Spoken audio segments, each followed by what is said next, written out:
In the grim darkness of the far future, there is only war.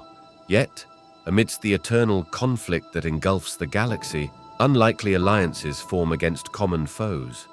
Today, we explore multiple examples of factions choosing to team up, rather than dying alone.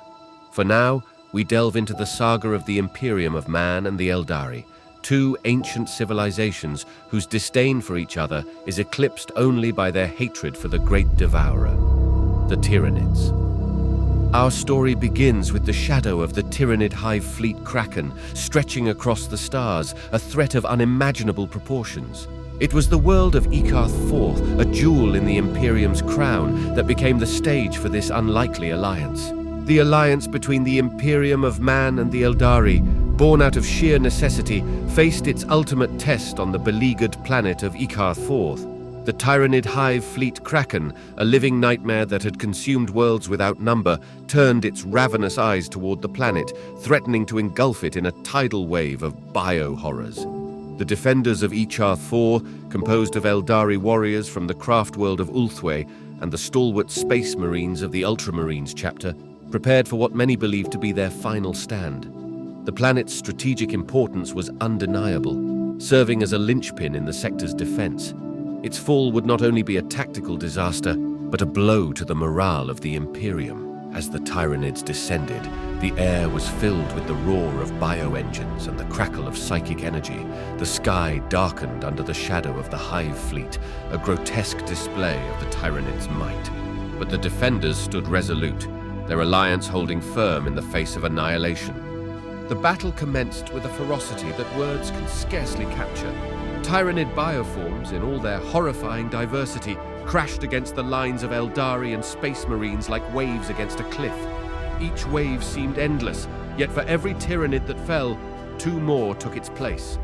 It was in these desperate moments that the true strength of the Alliance shone. The Eldari, with their unparalleled mobility and psychic mastery, harried the Tyranids' flanks and disrupted their coordination with precise strikes.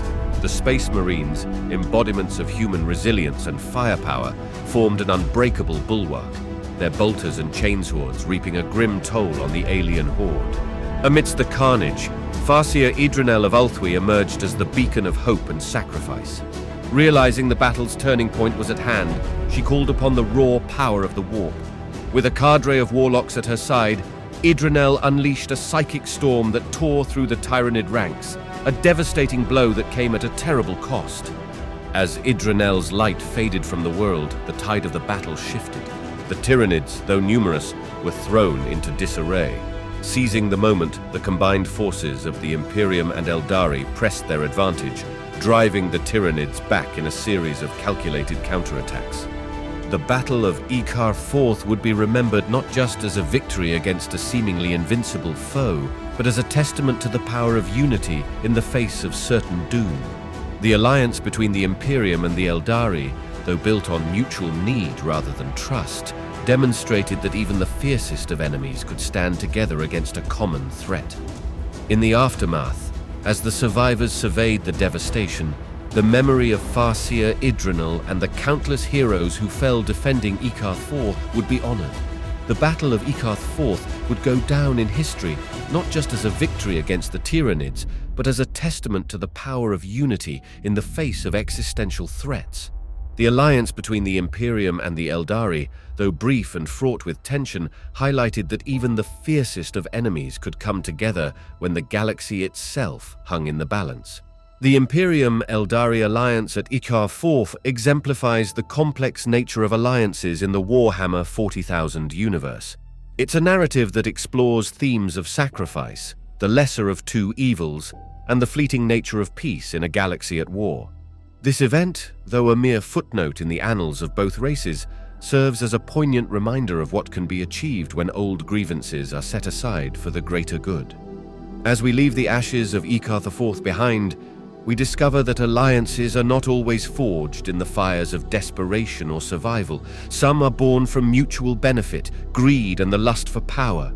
Such is the tale of the Orc Freebooters and the Red Corsairs, a partnership as unpredictable as it is dangerous. The Orcs, a warlike race that lives for battle, find joy in the chaos of combat. Among them, the freebooters stand out as orc pirates, roaming the stars in search of loot and a good fight. Their path crossed with the Red Corsairs, Chaos Space Marines who had turned their back on the Imperium, seeking to carve out their dominion in the galaxy. The Maelstrom Zone, a region known for its lawlessness and danger, became the stage for this unlikely alliance. Huron Blackheart, the fearsome leader of the Red Corsairs, saw potential in the Orcs' brute strength and their disregard for conventional tactics. Together, they could strike at Imperial supply lines, sowing chaos and reaping rewards. The raids began with terrifying efficiency. Imperial convoys, unprepared for the ferocity and unpredictability of their attackers, fell one by one. The Orcs reveled in the battles, their laughter echoing through the void as they clashed with Imperial forces. The Red Corsairs, for their part, utilized the confusion to plunder and sabotage, their goals more strategic but no less ruthless. Yet such an alliance was not without its tensions. The Orcs, driven by their instinctive need for battle, occasionally turned their aggression towards their erstwhile allies. The Red Corsairs, skilled in the dark arts of manipulation and control, had to constantly navigate the fine line between partnership and anarchy. The alliance between the Orc freebooters and the Red Corsairs is a fascinating study in the dynamics of power and control. It highlights the fluid nature of alliances within the Warhammer 40,000 universe, where shared goals can bring together even the most unlikely of allies, at least until those goals are met. This pact between pirates and renegades had a profound impact on the region. Imperial forces, already stretched thin, found themselves unable to predict or counter the raiders' moves effectively. For a time, the Maelstrom Zone became a nightmare for any loyal to the Imperium, a no-man's land where only the bold or the desperate dared to venture. But, as with all things in the galaxy of eternal war, the alliance between the Orc freebooters and the Red Corsairs was destined to be temporary.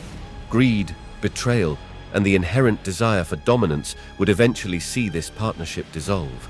Yet, while it lasted, the galaxy trembled at the might of their combined forces, a testament to the power of unlikely alliances in the face of common goals. For now, we move on to the story of the Tau and the Kroot. The bond between the Tau Empire and the Kroot stands out not just for its durability, but for its demonstration of mutual respect and benefit. Today, we explore this union of progress and pragmatism. The Tau Empire, young by the galaxy standards, is driven by a philosophy alien to many of its neighbors, the greater good. This principle advocates for the collective well-being of all under its banner, promoting technological advancement and social harmony. It was this ideology that led the Tau to seek allies among the stars, allies like the Kroot. The Kroot, a species of avian humanoids from the world of Petch, are renowned across the galaxy for their prowess as mercenaries. However, their alliance with the Tau goes beyond mere employment. Intrigued by the concept of the greater good and enticed by the promise of technological advancement, the Kroot pledged their loyalty to the Tau Empire. This partnership is not without its critics, both within the Tau Empire and among the other species of the galaxy. The Kroot's practice of consuming their fallen enemies to gain their strengths is viewed with suspicion and horror by many. Yet the Tau, ever pragmatic, recognize the value of diversity and the strengths it brings to their cause. On the battlefield, the alliance between the Tau and the Kroot is a spectacle of combined arms warfare. The Tau provide ranged support with their advanced weaponry and battlesuits, while the Kroot engage in close combat, using their innate physical prowess and knowledge of terrain to ambush and outmaneuver enemies. One such example of their combined efficacy was the defense of the Tau border world, Dianoi. The defense of Dianoi stands as a testament to the power of unity and strategy, a beacon of the Tau and Kroot alliance's success. This border world, rich in resources but perilously close to Orc-controlled space, became a target for the Green Tide, an Orc led by the notorious war boss Grog Ironteeth. As the Orc horde descended upon Dianoi, the Tau garrison, led by Commander Farsight, prepared for the onslaught. Known for their technological superiority, the Tau's firepower was unmatched. However, the dense jungles of Dianoi provided the perfect cover for Orc commandos, negating the Tau's long-range advantage and bringing the battle to brutal close quarters.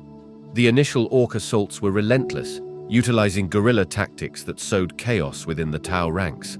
The garrison's situation grew desperate as they found themselves outmatched in the jungle's confines, their sophisticated weaponry less effective in the dense foliage and chaotic. It was in this dire moment that the skies of Dianoi darkened, not with the shadow of Orc dropships, but with the arrival of Tau Orca dropships, their holds filled with Kroot carnivore squads. The Kroot, eager for battle and the opportunity to honor their pact with the Tau, leaped from the dropships with primal roars, their forms blending into the jungle as they descended into the fray. The Kroot's arrival marked the turning point of the defense. Their unparalleled knowledge of guerrilla warfare, honed on countless worlds and in the densest jungles, made them the perfect counter to the Orcs' own tactics. With a savagery to match their foes, the Kroot carnivore squads tore through the Orc lines, their every move a dance of death that bewildered and decimated the Orc invaders. With the Kroot engaging the Orcs in close quarters, the Tau were able to recalibrate their strategy. Commander Farsight ordered his forces to focus on long-range support, their pulse rifles and railguns laying down a withering barrage of fire that cut through the Orcs with surgical precision. The synergy between the Kroot's ferocity and the Tau's firepower created a formidable force that the Orcs could not withstand. As the battle for Dianoi raged on, the Orcs found themselves caught between the anvil of Tau technology and the hammer of Kroot savagery. War boss Grog Iron Teeth, realizing the futility of his assault, ordered a retreat. His dreams of conquest shattered against the unbreakable bond of the Tau and Kroot alliance. In the aftermath of the battle, the defenders of Dianoi stood among the ruins of their victory, the bond between the Tau and Kroot stronger than ever. The defense of Dianoi was not just a military triumph, but a symbol of what can be achieved when diverse cultures and tactics unite under a common cause. The defense of Dianoi remains a pivotal chapter in the annals of the Tau Empire, a chapter that underscores the strategic depth and mutual respect that define the Tau-Kroot alliance. Together, they proved that even in the grim darkness of the far future, unity can illuminate the path to victory. Out of all the examples of factions cooperating for a common goal, one of the least likely was the team-up of both the forces of the Necrons and the Imperium.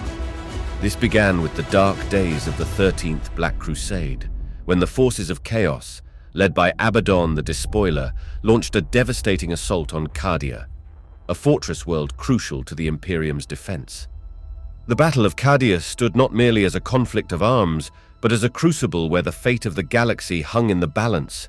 As the Chaos forces, a maelstrom of corruption and destruction led by Abaddon the Despoiler, descended upon Cadia, the planet braced for an onslaught that threatened to eclipse all hope.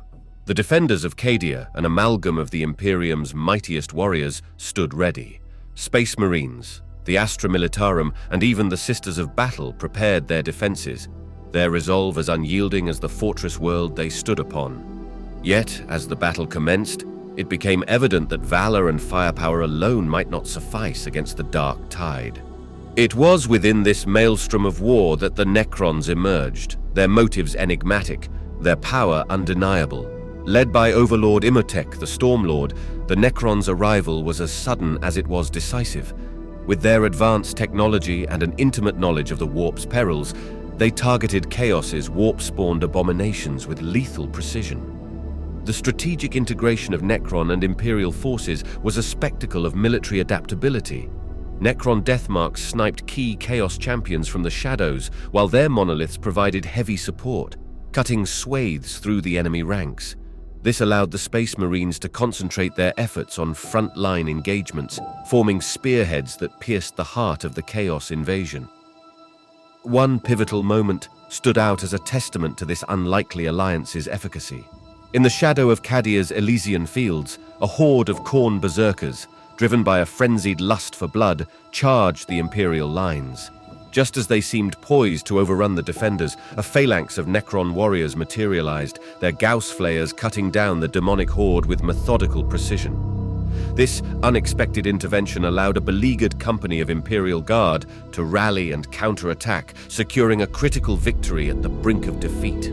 As the battle raged on, the skies above Cadia crackled with the energy of void battles. Imperial Navy vessels, supported by Necron scythes, engaged Chaos warships in a deadly dance among the stars. Each explosion served as a grim reminder of the stakes, as Cadia's fate directly influenced the galaxy's future. Despite their combined might, the cost was monumental. Cadia's landscapes were scarred with the ruins of war, and countless lives were lost. The alliance, although effective, was not without its tensions. Distrust simmered beneath the surface, as both sides knew this partnership was born of necessity, not friendship. In the war's aftermath, the Necrons vanished as mysteriously as they had arrived, leaving the Imperium to rebuild from the ashes. The Battle of Cadia would forever be remembered as a moment when ancient enemies united against a common foe, a stark reminder that in the grim darkness of the far future, there are no permanent allies, only permanent interests.